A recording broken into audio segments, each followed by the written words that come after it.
Yashwant Verma cash कांड में बड़ा एक्शन, होगी जांच। लोकसभा अध्यक्ष ओम बिरला ने की 3 सदस्यीय जांच कमेटी की घोषणा।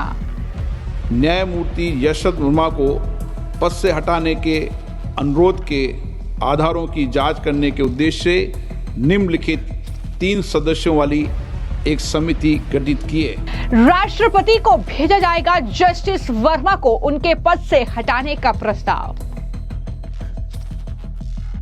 जस्टिस वर्मा का कैश कांड में समर्थन करने वाले वकील कपिल सिब्बल को लगा बड़ा झटका। लोकसभा स्पीकर ने कहा भ्रष्टाचार के खिलाफ जीरो टॉलरेंस की नीति। जस्टिस यशवंत वर्मा कैश कांड की गूंज आज लोकसभा में सुनाई दी। लोकसभा स्पीकर ओम बिरला ने जस्टिस वर्मा को हटाने के लिए नोटिस को स्वीकार कर लिया है और बड़ी खबर यह है कि जस्टिस वर्मा के कैश कांड मामले की जांच के लिए लोकसभा स्पीकर ओम बिरला ने 3 सदस्यीय जांच कमेटी की घोषणा भी कर दी है।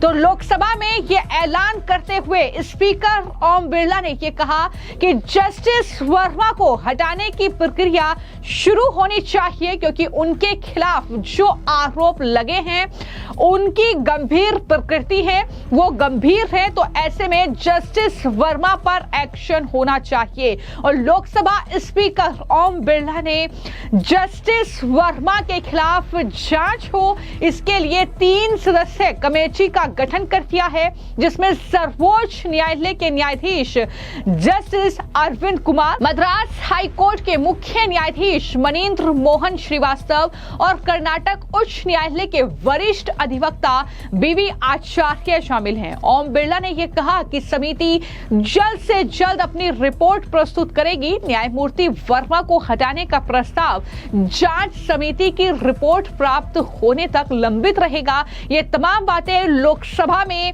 स्पीकर ओम बिरला के जरिए कही गई है। न्यायाधीश जांच अधिनियम 1968 की धारा 3 की उपधारा 2 के अनुसार मैंने न्यायमूर्ति यशवंत वर्मा को पद से हटाने के अनुरोध के आधारों की जांच करने के उद्देश्य से निम्नलिखित 3 सदस्यों वाली एक समिति गठित की है। माननीय न्यायमूर्ति श्री अरविंद कुमार, न्यायाधीश उच्चतम न्यायालय, माननीय न्यायमूर्ति श्री मनीन्द्र मोहन श्रीवास्तव, मुख्य न्यायाधीश मद्रास उच्च न्यायालय, श्री बीवी आचार्य, वरिष्ठ अधिवक्ता कर्नाटक उच्च न्यायालय। समिति यथाशीघ्र अपनी रिपोर्ट प्रस्तुत करेगी।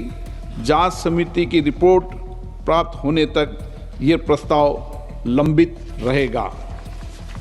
तो जिस तरीके से इलाहाबाद के जस्टिस वर्मा के जो दिल्ली में उनका सरकारी आवास है वहां पर बेहिसाब नकदी मिली थी और इस मामले में जस्टिस वर्मा के खिलाफ महाभियोग प्रस्ताव पर लोकसभा में अब मंजूरी मिल गई है। यानी जस्टिस वर्मा को उनके पद से हटाने का अब जो प्रस्ताव है वो राष्ट्रपति द्रौपदी मुर्मू के पास भेजा जाएगा। यह घोषणा भी लोकसभा स्पीकर की तरफ से कर दी गई है। ये बहुत बड़ा झटका है वकील कपिल सिब्बल के लिए, जो ये कह रहे थे कि ये महाभियोग का प्रस्ताव लाना ये असंवैधानिक है। जस्टिस वर्मा के खिलाफ इस तरीके से खुलकर उनके समर्थन में वो बयानबाजी कर रहे थे और उन्हें कहीं ना कहीं लोकसभा में जो ये फैसला स्पीकर ओम बिरला के जरिए लिया गया है ये उनके लिए किसी बड़े झटके से कम नहीं है। अब अगर मैं बात करूं कि आखिर ये 3 सदस्यीय जो कमेटी का गठन किया गया है ये समिति आखिर क्या करेगी, तो समिति किसी न्यायाधीश पर महाभियोग चलाने की प्रक्रिया संविधान के अनुच्छेद 124(4) के अंतर्गत तय है। समिति जो है वो सबूत मांग सकती है और गवाहों से बहस कर सकती है। इसके बाद समिति अपनी रिपोर्ट जो है लोकसभा अध्यक्ष को सौंपेगी जिसे सदन में पेश किया जाएगा। जस्टिस वर्मा के खिलाफ आरोपों की जांच के लिए 3 सदस्य जो पैनल बनाया गया है, जो ये समिति बनाई गई है जिस पर ये महाभियोग का जो प्रस्ताव था जस्टिस वर्मा के खिलाफ, ये न सिर्फ पक्ष के जो सांसद थे उनके जरिए लाया गया बल्कि विपक्ष की भी इस पर सहमति है। और इसको लेकर जो कांग्रेस पार्टी के सांसद है शशि थरूर, उनका बयान सामने आया है। उन्होंने कहा कि प्रक्रिया अपना काम करेगी, एक निश्चित प्रक्रिया होती है और मुझे नहीं लगता कि अभी कोई टिप्पणी इस मामले पर करने की जरूरत है। महाभियोग समिति गठित करने का फैसला लिया गया है, उन्हें सभी सबूतों की जांच करनी होगी और किसी नतीजे पर पहुंचना होगा। क्या कह रहे हैं थरूर, जरा सुनिए।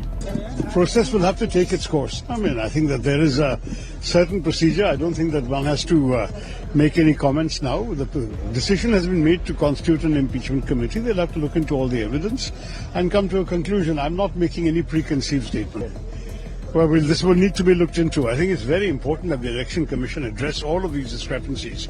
I've mentioned this yesterday as well. It is in the Election Commission's own interest and in the credibility of our democracy that these misgivings, doubts and concerns should be addressed forthwith and frankly in a spirit of sincerity and transparency. I really hope the Election Commission does this. लेकिन सवाल यह है कि justice Verma अगर दोषी साबित हुए तो फिर क्या होगा? समिति की जांच में अगर न्यायाधीश दोषी हुए तो पैनल की रिपोर्ट उस सदन द्वारा स्वीकृत की जाती है जिसमें इससे पहली बार पेश किया गया था। इसके बाद प्रस्ताव पर मतदान होगा। इसके बाद यही कार्यवाही दूसरे सदन में भी दोहराई जाएगी। मतदान में फैसला सामने आएगा। अभी तक जो है वो एनडीए और विपक्ष यानी इंडी गठबंधन दोनों के जो सांसद हैं वो जस्टिस वर्मा के महाभियोग पर एकमत हैं, यानी वो उन्हें उनके पद से हटाना चाहते हैं और उम्मीद यही की जा रही है कि उनको हटाने की ये जो प्रक्रिया है संसद में सुचारू रूप से चलेगी। लेकिन कपिल सिब्बल जैसे वकील के लिए ये तगड़ा झटका है जो खुलकर जस्टिस वर्मा की पैरवी कर रहे थे। हालांकि नकदी मिलने का जो मामला मैंने आपको बताया कि दिल्ली में उनका सरकारी आवास जहां के स्टोर रूम में 14 मार्च को आग लग गई थी, उस समय जस्टिस वर्मा शहर में नहीं थे। उनके परिवार ने फायर ब्रिगेड और पुलिस को बुलाया। आग बुझाने के बाद टीम को घर में भारी मात्रा में कैश मिला था। इसकी जानकारी तत्कालीन सीजीआई संजीव खन्ना को हुई तो उन्होंने कॉलेजियम बैठक बुलाकर न्यायमूर्ति वर्मा का ट्रांसफर इलाहाबाद हाई कोर्ट कर दिया। इसके बाद जांच समिति जो है गठित हुई थी। हालांकि सुप्रीम कोर्ट ने उनकी याचिका खारिज कर दी है। जी हां, न्यायमूर्ति वर्मा ने पिछले दिनों सुप्रीम कोर्ट में आंतरिक जांच रिपोर्ट को चुनौती दी थी जिसमें न्यायमूर्ति वर्मा को पद से हटाने की सिफारिश की गई थी। वर्मा ने कहा था कि पूर्व जो सीजीआई है संजीव खन्ना ने उन्हें न्यायाधीश पद से हटाने की सिफारिश की है जो असंवैधानिक और उनके अधिकार के बाहर है। जस्टिस दीपांकर दत्ता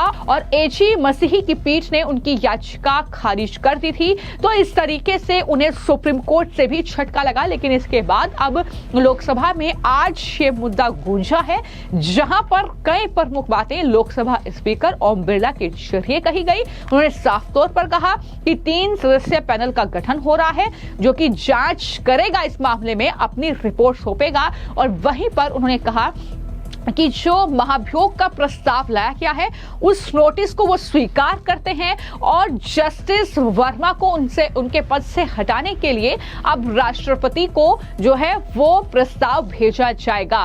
तो जस्टिस वर्मा पर ना सिर्फ संकट के बादल मंडरा रहे हैं, उनके पद से हटाया जा सकता है उन्हें जिस तरीके से भी रिपोर्ट सामने आएगी। और उसके अलावा जो उनका पक्ष रख रहे थे, जो उनका समर्थन कर रहे थे, जिसमें एक बड़ा नाम है कपिल सिब्बल का, उनको भी इस मामले में बड़ा झटका लगा है क्योंकि संसद में, लोकसभा में चाहे पक्ष के सांसद हो चाहे विपक्ष के सांसद हो, सब जस्टिस जो है वर्मा को उनके पद से हटाना चाहते हैं। इसके लिए एकमत है। तो आने वाले वक्त में क्या फैसला आएगा ये देखना होगा।